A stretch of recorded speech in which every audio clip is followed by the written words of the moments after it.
Aşağı düşürük malların gömrük nəzarət zonasından çıxarılmasını daşıyıcı şirkətə həvalə edirəm.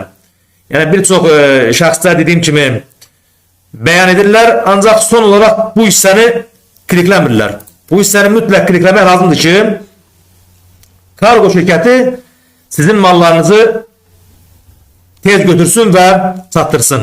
Yəni bu hissəni klikləmək yaddan çıxır, ona görə məhsullarınızda gecikmələr olur. Uzun müddət gecikmə olur.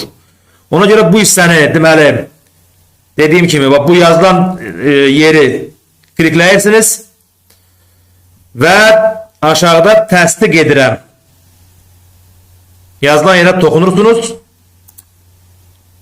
Budur, məlumatlarınız uğurla yeniləndi. Bunu edəndən sonra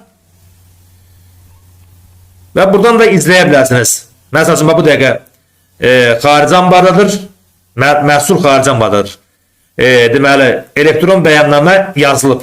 Artıq bəyan etdik və burada izləyə bilərsiniz ki, malınız hal-hazırda hansı prosesdədir. Onu izləyə bilərsiniz inşallah.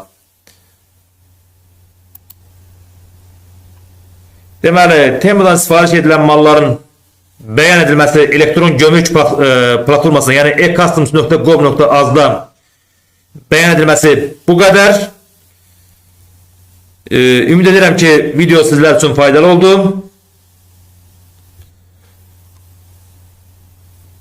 Əgər faydalı oldusa, bəyənməyi və kanalıma abunə olmağı unutmayın. Vaxtınız üçün sağ olun.